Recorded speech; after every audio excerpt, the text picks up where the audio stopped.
Hello दोस्तों, math competition academy में आपका स्वागत है। तो दोस्तों, हम जो इंग्लिश मीडियम की सीरीज चला रहे थे उसमें 10th मैथ में एपी चैप्टर कर रहे थे और उसके हम पहले 4 क्वेश्चन कर चुके थे दोस्तों। तो क्वेश्चन नंबर 5 से स्टार्ट करते हैं। 5 में क्या बोला हुआ देखिए, find the number of term in each of the following AP. जो एपी हमें गिवन है ना, इसमें कितनी टर्म है, सॉरी कितने नंबर है इसके अंदर। Find the number of terms, ठीक है, कितने नंबर है जो हमें टर्म दे रखी है इनके अंदर। तो बेसिकली क्वेश्चन क्या है मैं आपको बताता हूँ।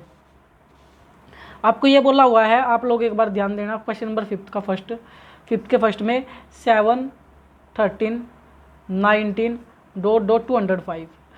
तो ये जो ट्रम देखी ना 7, 13, 90, 205, इनके नंबर पूछ रहा है कि ये कितनी ट्रम है।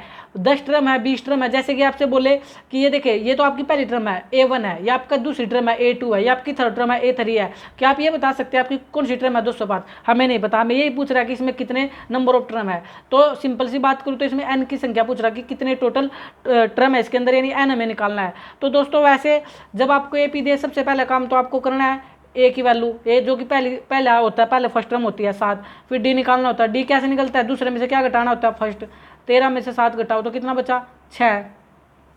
अब आपसे पूछ रहा है कि इसमें कितनी टर्म है, कितने नंबर ऑफ टर्म है। तो आप क्या करते हैं, हमेशा जो लास्ट होता है ना दोस्तों, ज़्यादा बात नहीं करते, जो लास्ट होता है ना उसको an के बराबर रख लो। हमेशा याद रखना इस चीज़ को, जब हमें नंबर ऑफ टर्म पूछे तो हमेशा लास्ट टर्म को an के बराबर रख लो, आपका आंसर आ जाएगा। रीजन क्योंकि an के अंदर ही n बैठा हुआ है, an के अंदर क्या बैठा हुआ है n। फार्मूला लगाओ an का, a प्लस में n माइनस का 1 इंटू में d बराबर में 205। तो a की वैल्यू कितनी है 7 प्लस में n हमें निकालना है -1। d की वैल्यू कितनी है 6 बराबर में 205। तो n माइनस का 1 इंटू में 6 बराबर में 205। तो ये प्लस का 7 दोस्तों किसका हो जाएगा, माइनस का हो जाएगा। अब क्या करोगे, सोल्व आउट करो बस इसको। n माइनस का 1 इंटू 6 बराबर में 15 में 7 गया 8, यानी 198। अब n माइनस का 1 198। अब ये मल्टीप्लाई वाला 6 डिवाइड में आ जाएगा, और 6 थी 18, 1 18, 6 थी 18, 33। तो 33, और ये माइनस का 1 किसका हो जाएगा, प्लस का। तो कितनी टर्म है इसके अंदर, 34। कितनी टर्म है इसके अंदर, नंबर ऑफ टर्म है 34, यानी कि वैल्यू कितनी है 34। दोबारा एक चीज़ का और ध्यान देना, आपको जो मैं बता रहा हूँ, हमेशा जब इस प्रकार का आपको इक्वेशन देखने को मिले 7 प्लस में n माइनस 1 इंटू 6 बराबर 205, तो पहले जो प्लस का 7 है ये माइनस का होगा, ध्यान देना। फिर ये गुणा का 6 किस में जाएगा, भाग में, फिर ये माइनस जाएगी प्लस में। इस चीज़ को हमेशा याद रखना। जिन बच्चों को नहीं आता इस पर एक और फरमा लो, 75% मैथ में आपकी कभी मिस्टेक नहीं होगी। चले, फर्स्ट पार्ट हो गया, सेकंड पार्ट करते हैं इसका। पहले दे रखा है 18, फिर हमें दे रखा 15 दूनी 30 और 31/2। इसको 15 से ही 15 इंटीजर 1/2 को हम लिख सकते हैं 31/2, फिर 13, फिर डॉट डॉट और -47। फिर मैंने आपको एक चीज़ बताई, पहले ए लिखो, ए पी तो है ना, ए कितना है 18, फिर डी निकालो, दूसरे में से पहला घटाओ, यानी 31/2 में से क्या घटाना पड़ेगा 18। अब एलसीएम तो आप सभी बच्चों को लेना भी आता होगा। चले, नहीं भी आता तो देख ले, नीचे तो 2 ही आ जाएगा, और 31 माइनस 18 दूनी 36, तो 36, तो माइनस के 5/2 कितना आ गया, -5/2। दोबारा देखो क्या करते हैं, एलसीएम कैसे लेते हैं, नीचे के नीचे गुणा करो, 2 एकम 2, फिर क्रॉस करो कि 31 एकम 31, 18 दूनी 36, तो ज़्यादा माइनस आंसर -5/2। अब अभी बताया था, अभी बताया था इसमें नंबर ऑफ टर्म्स निकालनी है, तो लास्ट टर्म को हमेशा किसके बराबर रख दो, an के बराबर रख दो। फार्मूला लगाओ, a प्लस में n माइनस का 1 इंटू में d बराबर -47। a की वैल्यू 18 प्लस में n माइनस का 1 इंटू डी की वैल्यू कितनी है -5/2 बराबर में -47। अभी थोड़ी देर पहले मैंने एक चीज़ आपके साथ डिस्कस की कि -47, इधर ये प्लस का 18 किसका हो जाएगा, माइनस का। तो आपका आ गया n-1, ठीक है दोस्तों, ये माइनस है, ध्यान देना भाई, n-1 -5/2, और समान चिन्ह है तो जुड़ जाएंगे, 8 और 7 15, 4 और 1 5 और 1 6, 65, n-1 माइनस का 65, और ये जो माइनस का 5/2 है दोस्तों, उधर जाकर किसका हो जाएगा, प्लस का। दो बार देखिए, ये माइनस का उधर जाकर किसका हो जाएगा, प्लस का। ये बिल्कुल गलत है, ये माइनस का नहीं है। रीजन क्योंकि n-1 इंटू डी, इनका रिलेशन मल्टीप्लाई है, मल्टीप्लाई का है ये, ठीक है। मल्टीप्लाई डिवाइड होगी, यानी ये जो नीचे वाला है इसको ऊपर लिख दो और ऊपर वाले को नीचे लिख दो। माइनस से माइनस काट दो, 5 से काटोगे 13 पंजे 65, और 13 दूनी 26, तो n बराबर 26, और माइनस का किसका हो जाएगा, प्लस का। तो आंसर कितना आ जाएगा 27। कितना आ जाएगा 27। तो कर पाओगे, आगे चलते हैं। क्वेश्चन नंबर 6 को पढ़े ध्यान से। क्वेश्चन नंबर 6 भी इंपॉर्टेंट है। 6 में हमें क्या बोला हुआ है, 6 में हमें ये बोल रहा है कि check whether -150 is a term of AP, कि ये जो -150 है क्या है AP की टर्म है। आप देखें सबसे पहले क्वेश्चन नंबर 6 को कैसे करेंगे। क्वेश्चन नंबर 6 में पहले तो AP लिखे जो दे रखिए 11, 8, 5, 2 डॉट डॉट डॉट। अभी देखिए जब हम एक ए पी दे देता है उसके अंदर ए तो हमें पता होता है 11 है, डी निकालना है, दूसरे में से क्या घटाओ, पहला यानी 8 में से क्या घटा लो 11, तो माइनस के 3, क्योंकि ज़्यादा माइनस आंसर माइनस। दूसरा हमसे किसके बारे में पूछ रहा है, -150 के बारे में पूछ रहा है कि क्या ये -150 एपी की टर्म है। आपको ध्यान देना चाहिए दोस्तों, एपी की टर्म है या नहीं, उसके लिए क्या कैसे हमें पता करते हैं, यानी हमारे जो एन का जो आंसर आएगा हमेशा एन नेचुरल नंबर आता है। मैं लिख देता हूँ, एपी होने के लिए है ना, क्या होने के लिए, एपी होने के लिए जो एन होना चाहिए ना दोस्तों, वो एक नेचुरल नंबर होना चाहिए। एन क्या होना चाहिए, एक नेचुरल नंबर होना चाहिए। एन जो है एक नेचुरल नंबर होना चाहिए, इस बात को आप हमेशा याद रखना। एन क्या होना चाहिए, नेचुरल नंबर। और नेचुरल नंबर आप जानते ही है गिनती होती है, यानी नंबर होते हैं 1 2 3 4 5 6, यानी एन की वैल्यू जो है 1 2 3 4 5 6 इस प्रकार नेचुरल नंबर में आनी चाहिए, ना इंटीजर आना चाहिए ना ही नेगेटिव आनी चाहिए। ठीक है, अगर वो इंटीजर आ जाता है या या आपका फ्रैक्शन आ जाता है तो नहीं है, नेचुरल नंबर आना चाहिए बस आपका एन की वैल्यू। देखते हैं जिसके बारे में पूछ रहा हूँ, एपी बड़ा आसान है, जिसके बारे में पूछे ना उसको ए एन के बराबर रख दो, आपका आंसर आ जाएगा। 1-150 के बारे में पूछ रहा है तो ए एन बराबर -150 का रख दो, पता लग जाएगा। तो फार्मूला लगाओ, ए प्लस में एन माइनस का 1 इंटू डी बराबर -150। तो ए की वैल्यू कितनी है, ए की वैल्यू है 11 प्लस में एन माइनस का 1 इंटू डी, डी की वैल्यू कितनी है -3 और माइनस का 150। तो करो n माइनस का 1 -3 -150 और ये प्लस वाला भी किसको आ जाएगा माइनस का, तो 15 और 1 16 माइनस के 161 और n -1 माइनस का 3 किसको आ जाएगा प्लस का 3। अभी बताया था ये माइनस नहीं है, रिलेशन तो मल्टीप्लाई है, तो ये -3 लेकिन मल्टीप्लाई में है तो इधर आकर डिवाइड में हो जाएगा। तो ये माइनस से माइनस कैंसिल हो गया, तो n कितना आ गया 161/3 और ये माइनस का 1 प्लस का 1। तो देखो आप इसको सोल्व आउट भी करोगे तो n की वैल्यू फ्रैक्शन में ही रहेगी, किस में रहेगी, फ्रैक्शन में। इसलिए जो ये -150 है ये -150 एपी की टर्म नहीं है, तो आंसर नो आ जाएगा। क्या आ जाएगा आंसर नो, समझ आया होगा। दोबारा बताता हूँ, अगर ये पूरा कट जाता 3 से कट जाता, मान लो एक कट करके 25 आ जाता, 25 और 1 26, एन की वैल्यू नेचुरल नंबर आ जाती तो ये एपी की टर्म हो जाती। अब जब एन की वैल्यू फ्रैक्शन में आएगी तो इसको आगे सोल्व आउट करने फायदा नहीं, कर भी लोगे तो कोई बेनिफिट होने वाला नहीं है। लोग कर भी लेता हूँ तो 3 एकम 3, तो आपका आ जाएगा 161 में 3 जोड़ोगे तो 164/3, ये लो फिर भी किस में पड़ा रहेगा, ये आपका फ्रैक्शन में पड़ा रहेगा, इसलिए ये एपी की टर्म नहीं है।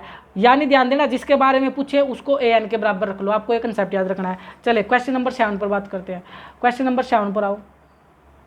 7 बोल रहा find the 31 term of AP whose 11 term is 38 and the 60 term is 73। हमें जो है 31 टर्म निकालनी है एपी की, कौन सी टर्म निकालनी है 31, 31वीं टर्म निकालनी है। चले पहले कुछ चीज़ें आपसे डिस्कस कर लेता हूँ मैं आपके साथ।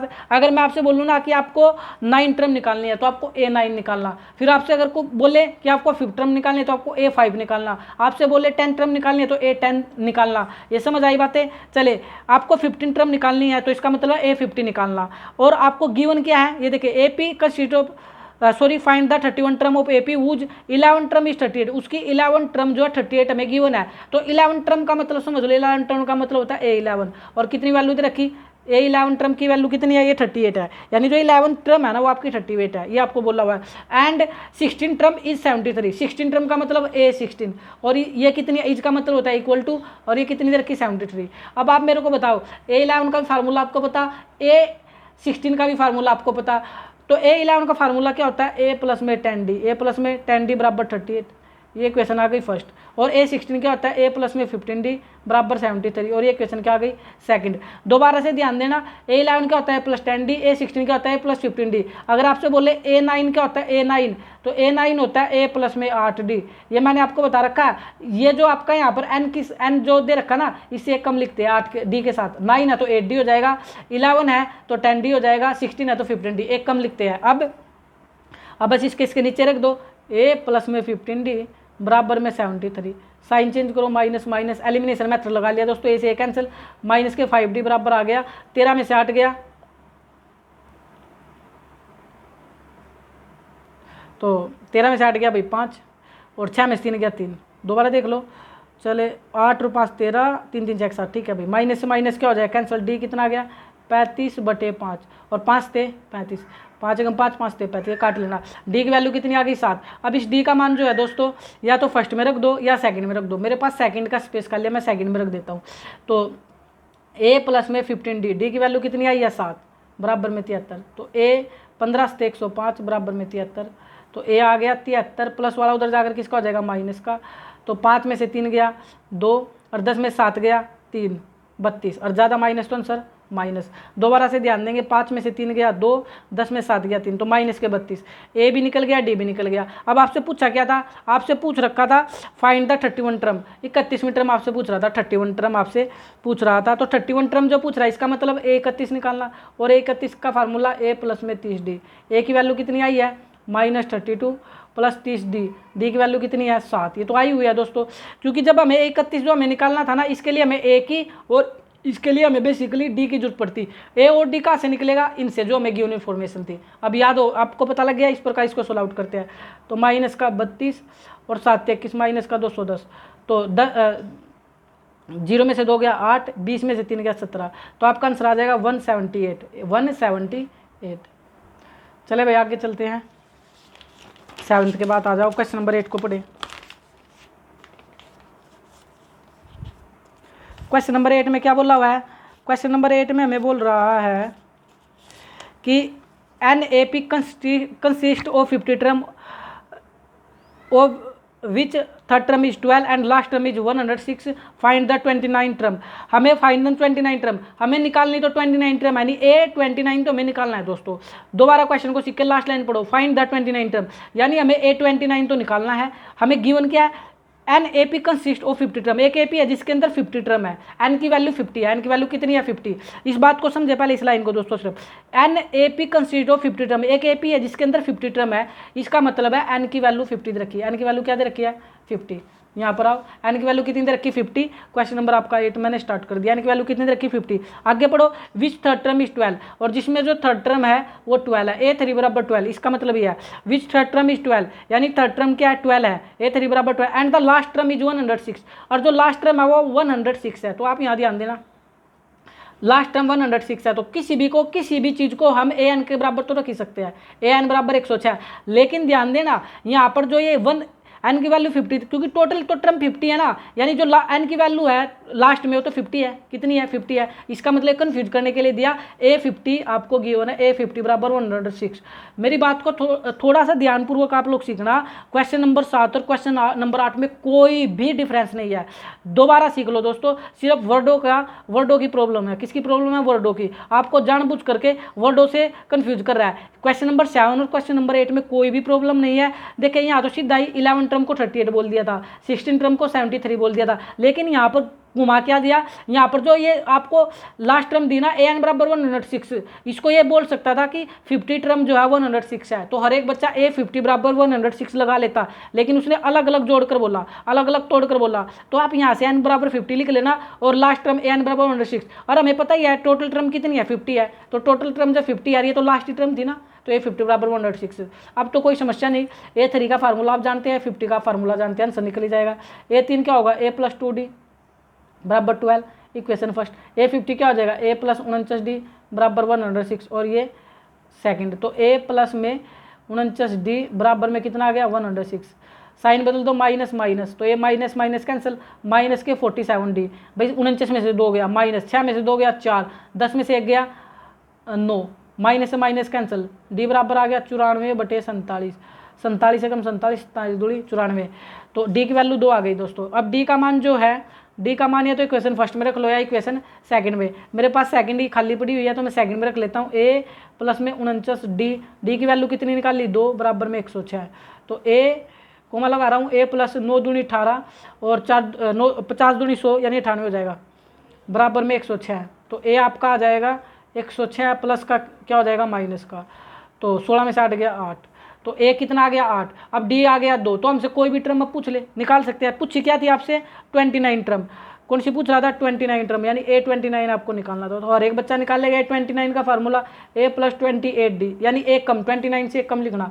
A की वैल्यू कितनी आई है 8 + 28 और D की वैल्यू कितनी आई है 2, तो 8 प्लस में 28 दूनी 56, 8 और 6 14 यानी 64, कितना आ जाएगा 64। तो दोस्तों वीडियो पसंद आ रही हो तो लाइक शेयर और सब्सक्राइब करना ना भूले। जो बच्चे हमारे साथ जुड़े हुए हैं ना वो ज़्यादा से ज़्यादा वीडियो को शेयर करें दोस्तों, जो कि आपके फ्रेंड है, ताकि क्या ये वीडियो जो है ज़्यादा से ज़्यादा बच्चों तक पहुंच सके। Thank you.